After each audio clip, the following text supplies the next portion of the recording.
Alrighty, folks, how are we going? I'm currently only live on X. I'll be putting this up on YouTube after the fact.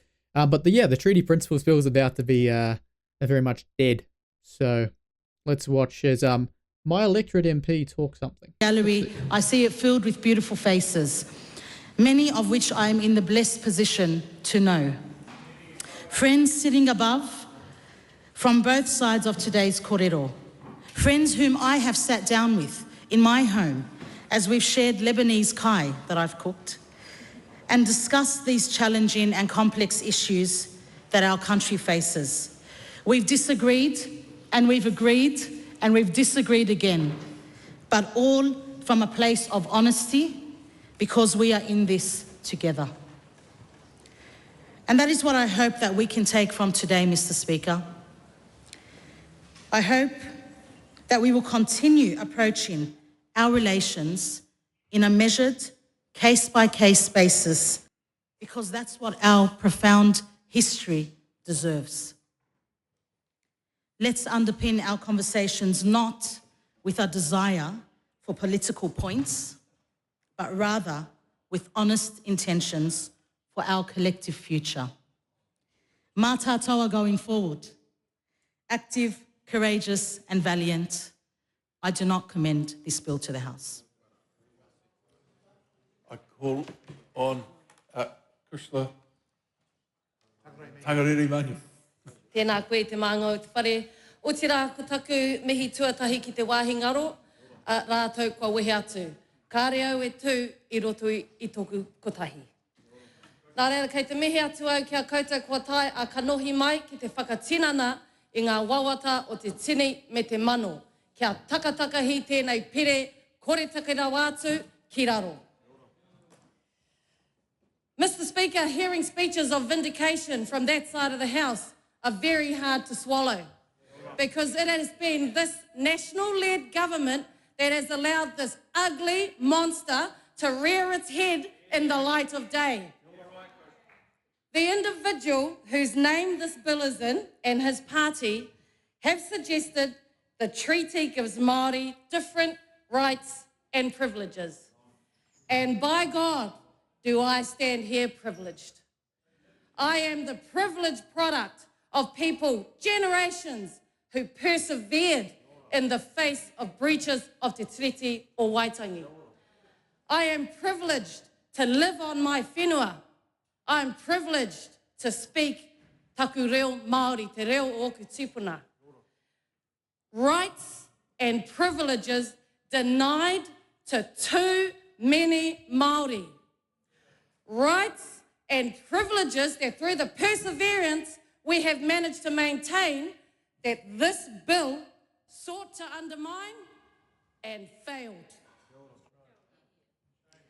Aotearoa, and indeed, iwi take from around the world stood united against this backward-looking, divisive bill. And let's not forget resource wasting. He maumau mone. 300,000 of you presented your opposition to this bill. And behind you was a nation united. The Aotearoa New Zealand we believe in, organised and marched. Some of you Aotearoa simply changed your worldview, adding momentum to this kaupapa. Mana Māori was never threatened by this bill. Kāre taia te kāwanatanga te karo I tō mātou mana tuku iho. And throughout this ordeal, people across Ikaroa Rāwhiti and indeed Aotearoa have held fast to your vision for our future. And you're ready to get back to business. Back to the business of ensuring an Aotearoa where our tamariki mokopuna thrive in our ao Māori me te ao whānui. An Aotearoa where our whenua is nurtured and developed. Whānau have a roof over their heads, our hauora is a priority, and an Aotearoa where you can earn a good living. Back to the business of expanding the thriving Māori economy and we're all about it.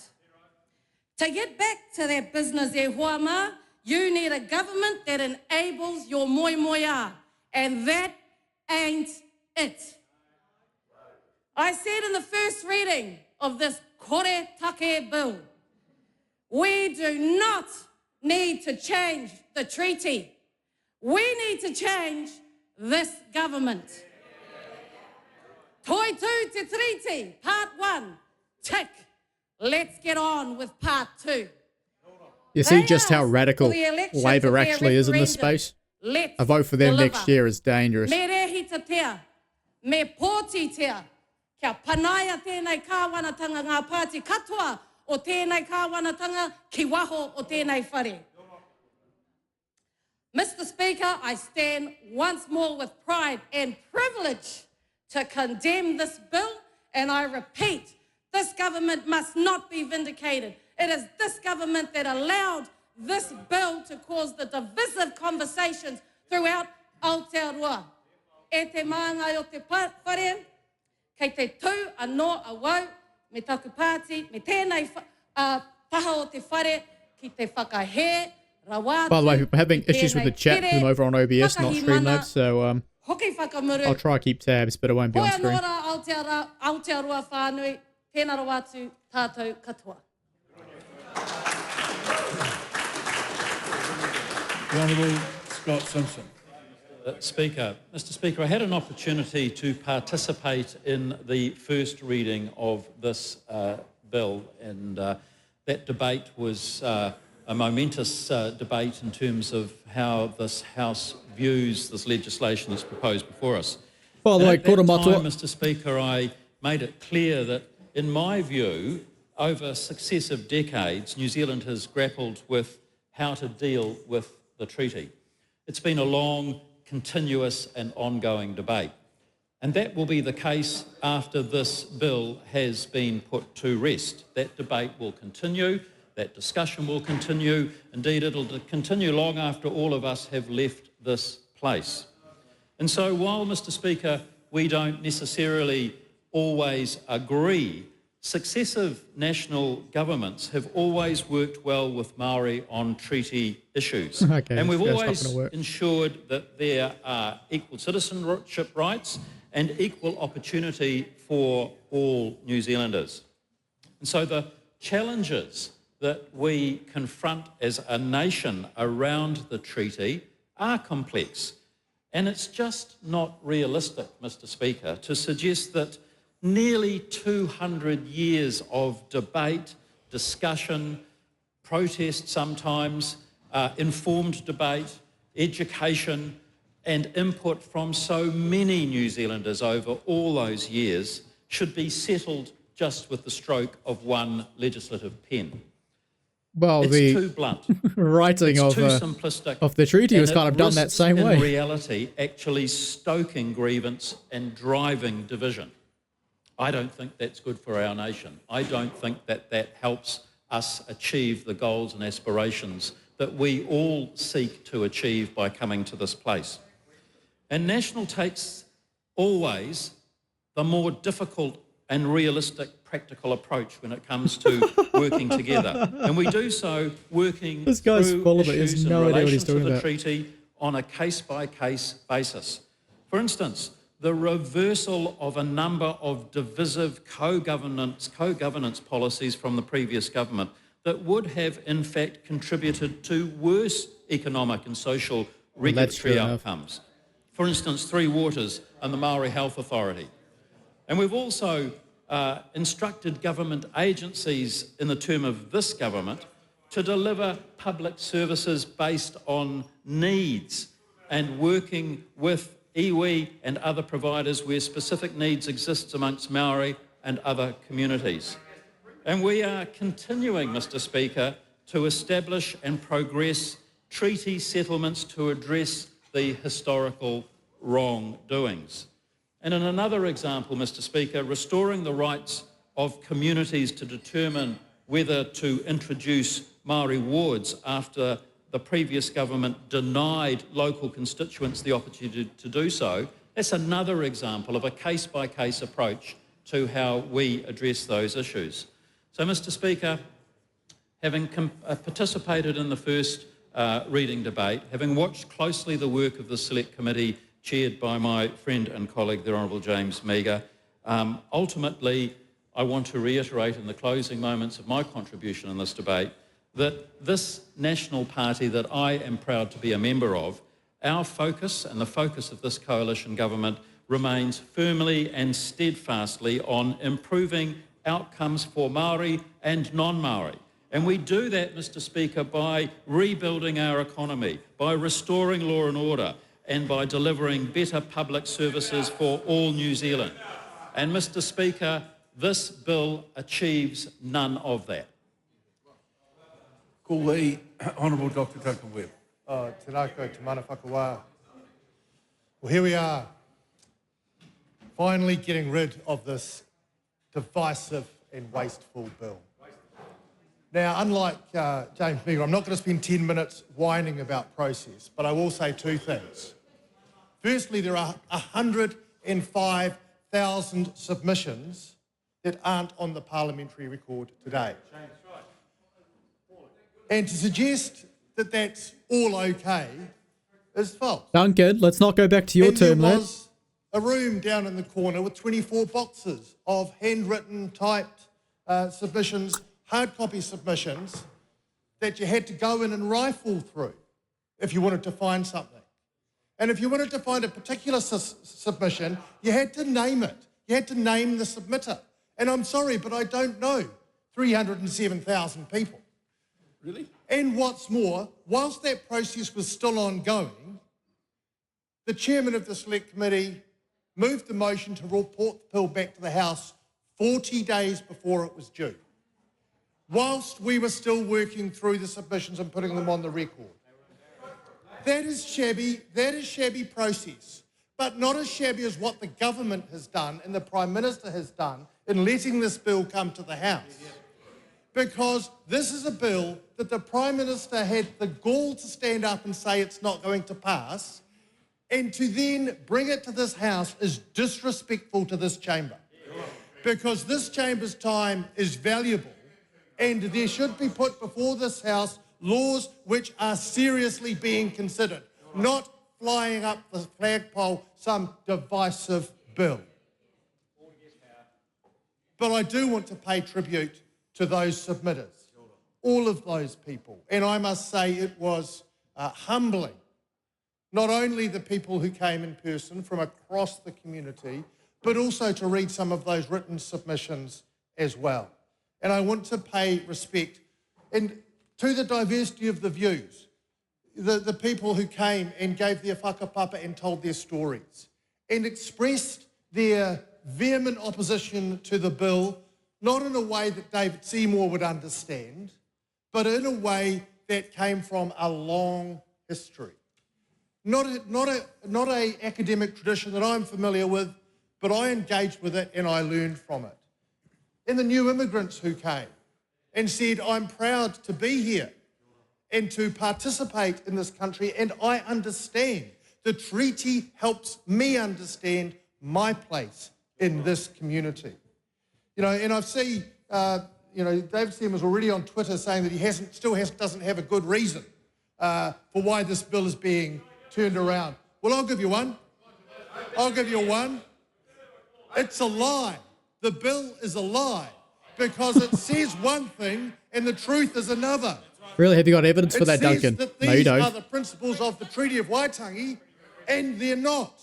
And as Chris Finlayson said, you can't legislate to make the world flat. The fact is you cannot legislate the principles of the Treaty of Waitangi out of existence. They might be What? constitutional It's doing the truism, opposite. or they might be undermining the customary position of iwi in our country. But they're not the treaty principles.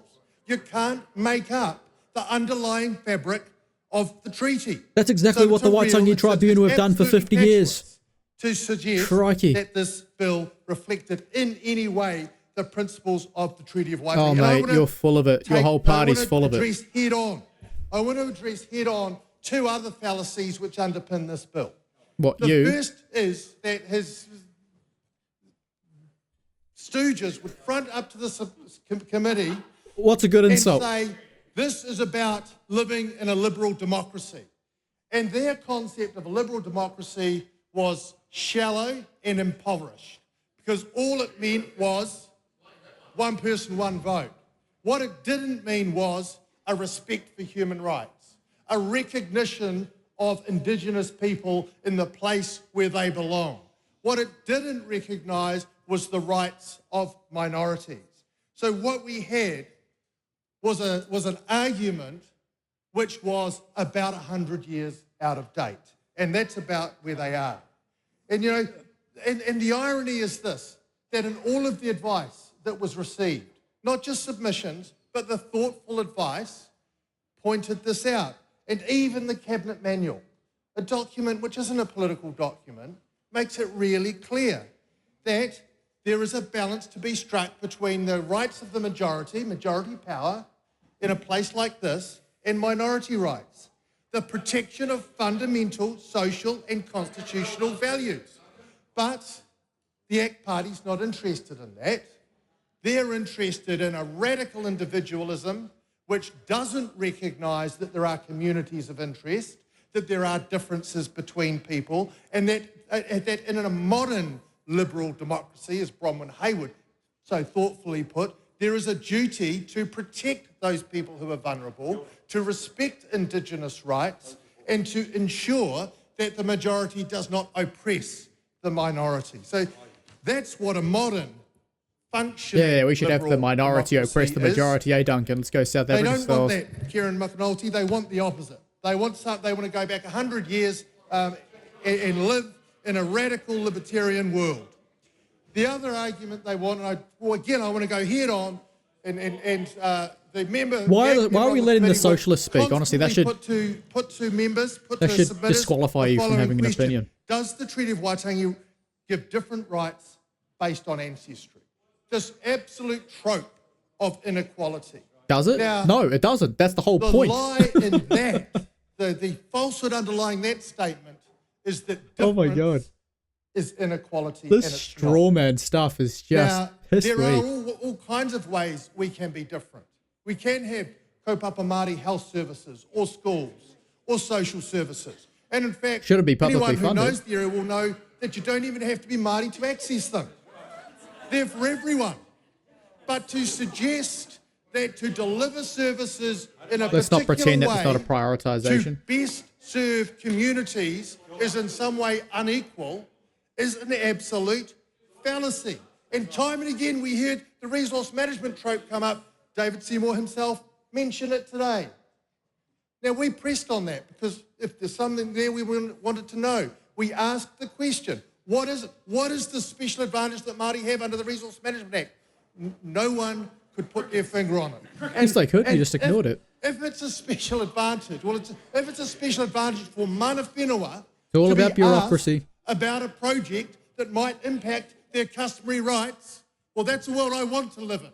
Because that's actually Right, so you respecting just customary denied rights that it and existed, property and then you interests. mentioned that it does exist. And you should be Well done. respecting that as well. And the suggestion, of course, the suggestion that Māori are precluded in some way is just false. The provision of services, the fallacy is that the provision of services should be in a non-Māori way.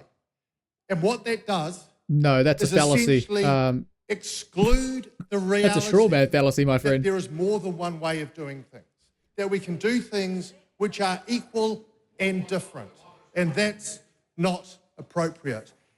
So what we have here is a situation where 300,000 people have stood up, and many people at Select Committee spoke up.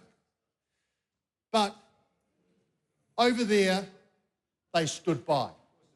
They stood by and did nothing. And they actually presided over a piece of legislation which has been exceedingly divisive. Now, you can talk about a conversation, and we are prepared for a conversation, and I'm proud to stand with my colleagues, my Māori colleagues who have spoken today here from the Labour Party, from the Greens, and from Te Pāti Māori. But to have an ill-thought-out bill based on premises which are fundamentally racist is not having a constitutional conversation. Not a word of that was true. The time Not a word of may that is come true.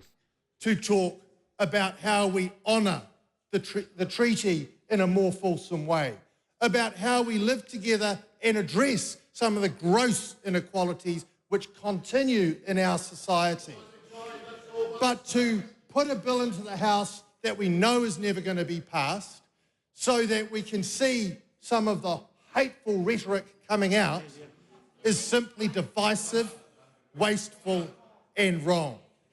So I'm proud to speak today, but proud not for what this House has done, but for what New Zealand has done. It has come out in its thousands and hundreds of thousands to say, we'll have no part of this. Honestly, it bothers me that they can stand up and lie so blatantly and no one will hold them accountable. Maybe not anyone of importance, at least. It's ludicrous. That this law is a simplistic tool that does not address the underlying issues and have highlighted the steps that the national-led government has been taking to address the genuine concerns that Kiwis have. So now, Mr. Speaker, let me turn to the vision that National has for our country. Oh, this will be good. We want a thriving, united New Zealand, where every Kiwi enjoys equal opportunity and equal citizenship, and takes pride in our shared future. Kiwis do best, Mr. Speaker, when we are working together in a spirit of unity and of mutual respect. At the heart of our nation's foundation lies the Treaty of Waitangi, the document that sets out the framework for the relationship between Māori and the Crown. It is our duty to ensure the Crown upholds its obligations under the treaty and that historical grievances are addressed in a fair and in a just manner. Mr. Speaker, as my colleagues have also said, while we may not agree on every issue, successive national governments have worked constructively with Māori on treaty matters, always ensuring equal citizenship and equal opportunity for all New Zealanders. This is a commitment we will continue to uphold, addressing each case and issue on its own merits, always thriving for better outcomes for all. National also has a proud record when it comes to treaty settlements, having made more progress than any government in resolving historical grievances. More importantly, Mr. Speaker, we are now seeing the benefits of this progress. The Māori economy has seen remarkable growth, with its asset base rising from $69 billion in 2018 to $119 billion in 2023. This is not just a statistic. It represents real, tangible benefits for communities across New Zealand, particularly in the regions where Māori are making a significant economic contribution. The work we've undertaken in settling grievances is vital to ensuring and securing a prosperous future. We must continue to build on this foundation, ensuring all treaty settlements are completed and implemented. How about we put a with time frame on that, benefits flowing eh? through to iwi, to communities, and to New Zealand as a whole. We must keep moving forward. In the past year alone, we've achieved notable success, Mr. Speaker. Through partnership with Māori health organisations, over 69,000 vaccinations have been delivered to New Zealanders. We've seen more than 20 Māori-led or Māori-partnered projects placed on the fast-track list. We've also committed over $200 million to Māori housing providers and helped nearly 2,000 children, many of them Māori, move out of emergency housing. When Māori succeed, New Zealand succeeds. Our fates are intertwined. Together, we are working towards a better, more prosperous New Zealand for the future and for the future generations of all Kiwis. National does not commend this bill to the House, Mr Speaker, and it will vote against it. The question is that the motion be agreed to. Those of that opinion will say aye. Aye. The contrary, no. The noes have it. The noes have it. The party vote is called forth. Clerk will conduct a vote. Here we go, folks. New Zealand National. 49 votes opposed. New Zealand Labour. 34 votes opposed. Green Party Aotearoa New Zealand. Te kau mā rima, ngā pōti e kau. Hat New Zealand. 11 votes in favour. New Zealand First. 8 votes opposed. Te Pāti Māori. Oh, what's the bet they do a fucking haka? It would not shock me if after this they do.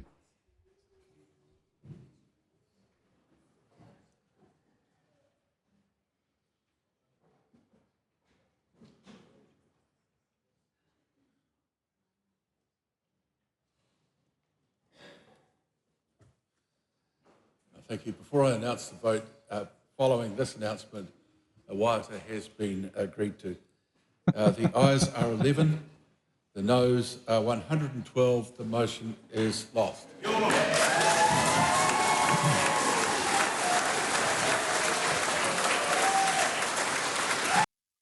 So there we have it. The Treaty Principles Bill is dead. Just gone. Done. No more.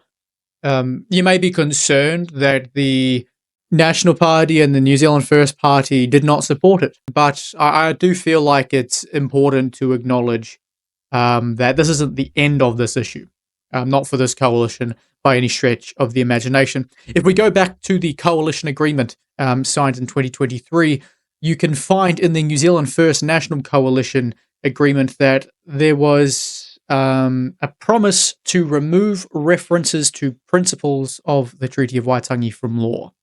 And this is what the parties have been waiting for. They've been waiting for the opportunity to vote this piece of legislation down, or vote this proposed bill down, so they can move on to what they've actually agreed that they will do. They've kind of left ACT out in the cold here, but ACT is, I'm sure, will be more than reasonable in this respect and get behind the changes here. So basically what they're going to do is they are reviewing a range of different pieces of legislation that have references to principles or treaty principles in them, and they are removing those principles or replacing them with something that's an accurate reflection of the document rather than this nonsense that the judiciary has made up over the last 50 years.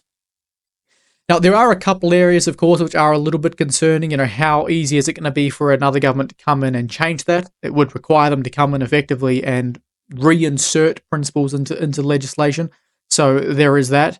But additionally, whether or not absolutely every single piece of legislation that makes reference to the principles will indeed be covered.